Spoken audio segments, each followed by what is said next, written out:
So kahit mga kababayan sa Mindanao, mataas yung approval and trust ratings ng ating Pangulong Bongbong Marcos. Makita ninyo naman kasi, napakaganda ng ginagawa ng ating Pangulo. Ang wala man lang po na nakikita ngayon na maganda, yung mga DDS vloggers na mga sinungaling.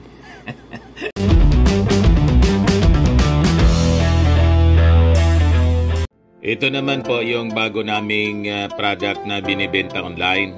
Eye Glow Serum, whitening po siya. Tingnan ninyo yung epekto sa aking anak na architect before and now. Yung mga inquiries po ninyo, dumiretso na lang kayo sa kanyang Facebook account, Riz Maravillas. Ano yan, Mr. Maravillas? Parang nakasombrero ka. Binisita kasi ako mga kababayan ngayong araw na to ng isang viewer natin from Latrap, California. Ito. Pero isa siya mga kababayan na Ilocano, kababayan ni President BBM. Tuwang-tuwa kasi siya mga kababayan. Imagine, galing pang California, nag-iikot sila sa iba-ibang bansa. At siyempre, umuwi siya dito sa Pilipinas, si Mr. Jose, Joe Fiesta. And sa pag-ikot niya sa Pilipinas, napadaan po dito sa amin, sa lalawigan ng Albay. Nirigaluan po ako dito sombrero po, imported. Hello sir, kamusta ka? Nanonood yun ngayon, mga kababayan. Ito siya mga kababayan, nagpicture-picture kami. Si Mr. Joe, Fiesta. At kasama yung kanyang family. Ako daw lagi yung pinapanood niya. Tuwang-tuwa daw siya sa ating vlogging mga kababayan. At nag-invite pa. Pag uwi niya daw uli, imbitado ako doon sa Lawag. Mamasyal kami doon sa Lawag, sa Ilocos Norte, yung lugar ng ating Pangulong Bongbong Marcos. At saka nag-invite pa, sa birthday niya daw, imbitado ako doon sa California. So kailangan kong lumipad, mga kababayan, papunta dyan sa California para sa birthday celebration ni Mr. Next year, Mr. Jose Fiesta. Maraming salamat po, sir, sa inyong pagbisita sa amin. Kaya isot ko muna to dito sa ating vlogging ngayon kasi manonood yon. Kasi lagi man siyang nanonood kahit nasa travel. Padianan niya, Mr. Maravillas, yung kwento ngayon. Ito yung kwento ngayon mga kababayan. Sabi dyan, top government officials, boses ng bayan, RPMD. Survey po mga kababayan, yung trust rating and approval ratings ng mga top officials ng ating gobyerno. Nilampasan na po ng ating Pangulong Bongbong Marcos, si Inday. Dapat man talaga niya, Mr. Maravillas, kasi kitang-kita, makaduda pa nga itong ratings ni Inday. Kita ninyo, March 28 to 23, latest survey ito po ng RPMD. Tingnan ninyo mga kababayan, ang ratings ng ating Pangulong Bongbong Marcos. Ang trust ratings niya, 75%. Ang approval rating, 76%. Si Inday, 77% and 74% respectively. Si Mig Subiri, 73% and 70% respectively. Si Martin Romualdez, 75-72. 2 points na lang po yung lamang ni Inday kay Martin Romualdez. Sabi ko sa inyo mga kababayan, si Inday po palubog ng palubog. Yung tanggiri nga po mga kababayan, 4% yung bagsak ni Inday.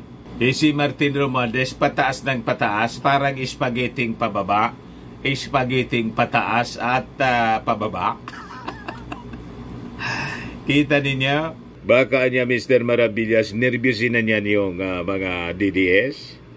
Malamang mataranta na po sila kasi halos pumantay na po si Martin Romualdez kay Inday.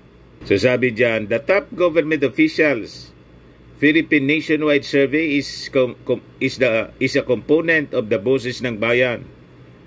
A comprehensive evaluation of the performance of public officials using face-to-face interviews with a total of 10,000 adult respondents in a sampling margin of error of plus or minus 1%. So halos pumantay na po si Martin Romualdez.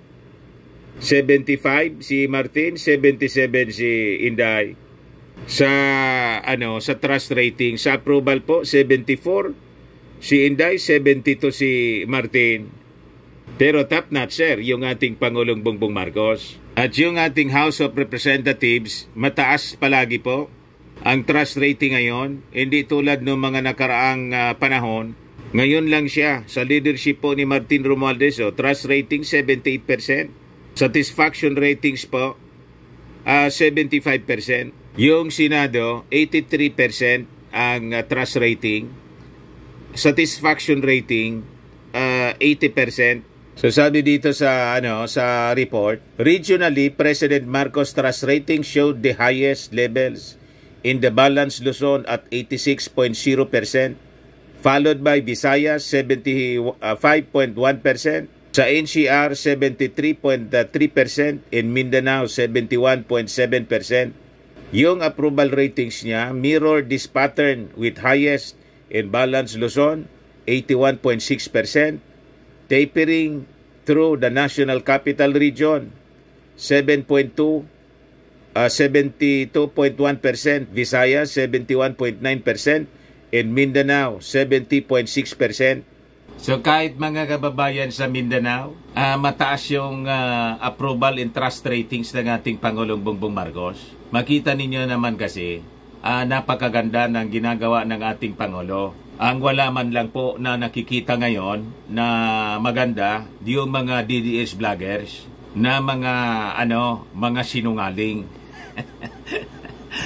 Fake news peddlers po. Pero anya Mr. Maravillas, ano naman yung nagkakalat na narcolis?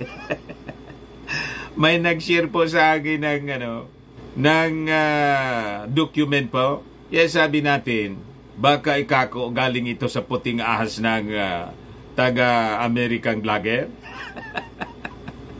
Ngayon lang, ang nakalagay po na pangalan doon sa target ng operation, yung vlogger mismo na taga-Amerika. Kung sinong mga pilyo din na mga netizens po yung nagpakalat nito, kinounter lang niya Mr. Maravillas yung fake news nila. O ito siya, mga kababayan. Ang nakapangalan, the target, no alias. Ang mga targetan niya si Crisitio, si Claire Aiden Contreras, alias Marlica, and some unidentified male and female cohorts. May pirma na yung team leader, walang pangalan. You see?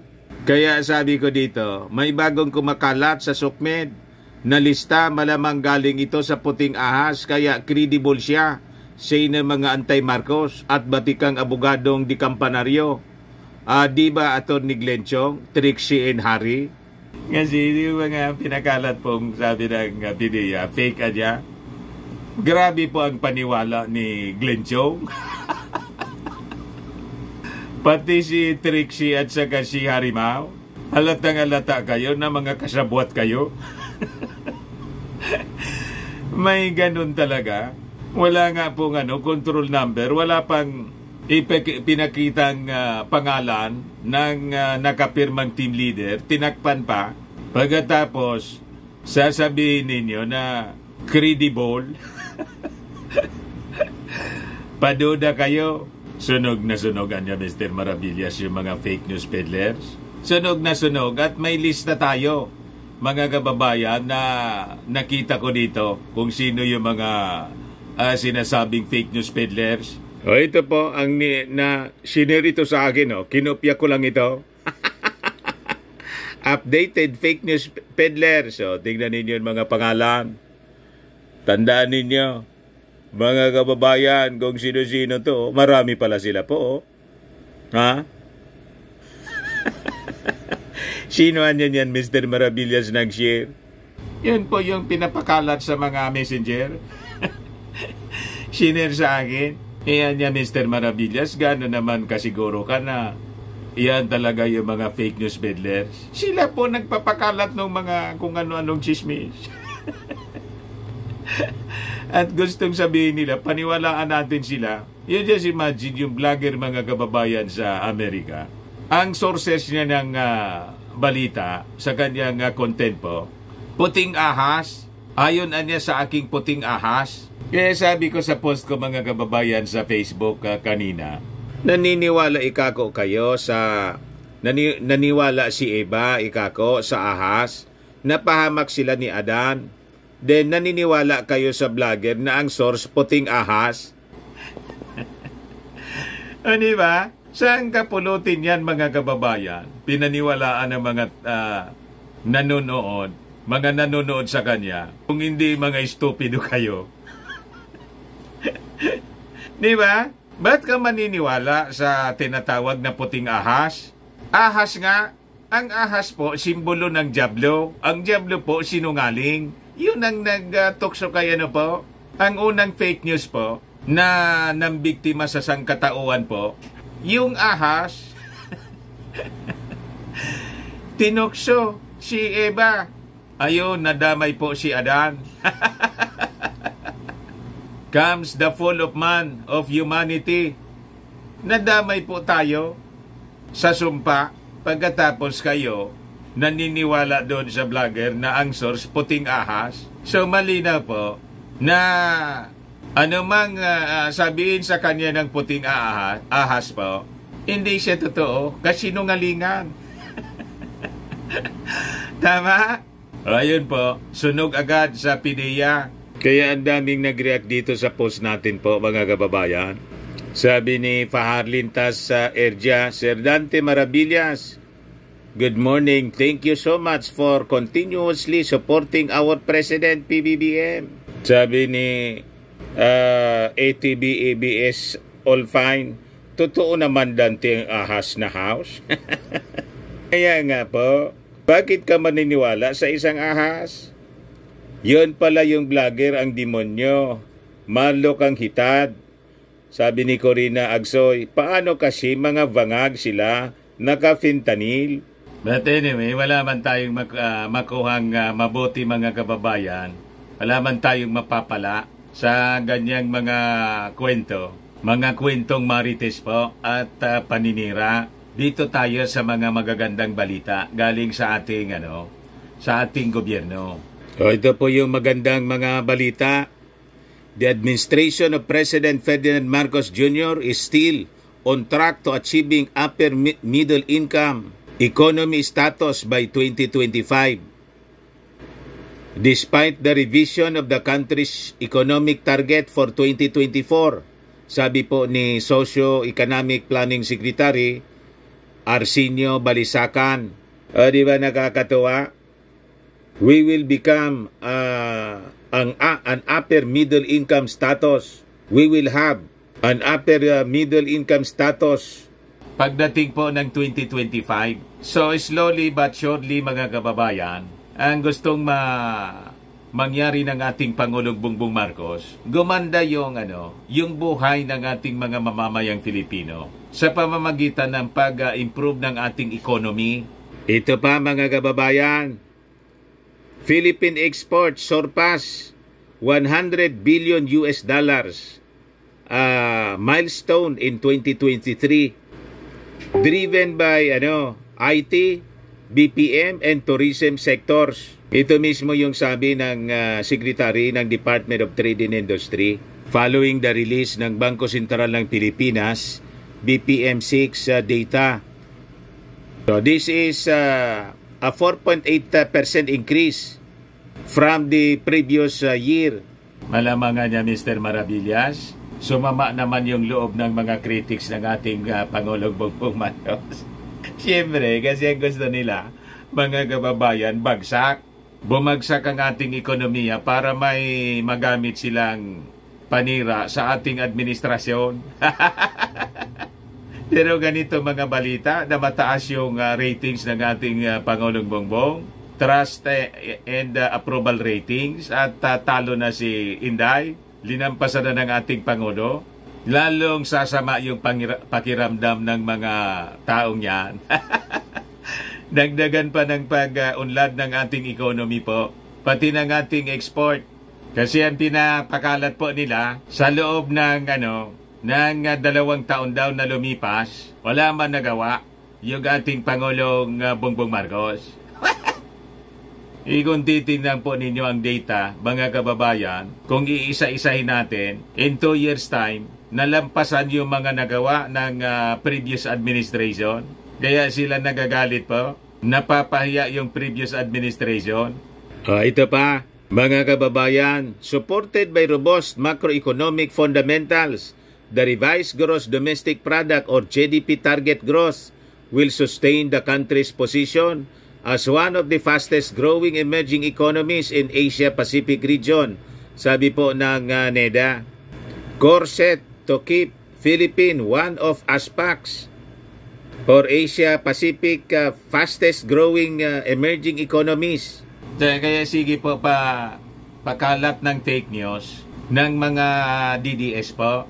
Nag-fifirmong giring sila dito po sa issue ng West Philippine Sea to discourage investors to come para po may magamit silang issue laban sa ating Pangulo, masiraan nila, saka sabay panawagan na mag-resign, iluklok na si Inday. Ganon ang script nila mga kababayan. So sabi po ng NEDA, ang expected nila na gross ng ating economy is from 6.0 to 7% ngayong 2024 bilang isa sa fastest growing economies dito sa Asia-Pacific region. Di ba mga kababayan, nakakatuwa ang mga balitang ito? Hindi yung mga fake news ng mga DDS vloggers po. Lahat po baluktot yung mga kwento. Punong-puno ng karga at paninira po. O ngayon, sa issue naman po ng West Philippine Sea, ito yung mga developments. Sabi rito sa balita ng Manila Bulletin, talks ongoing for possible Philippine-US-Japan joint patrols. Sabi po ng Department of Foreign Affairs. Yan po ang mga sources natin po na mga balita, mga credible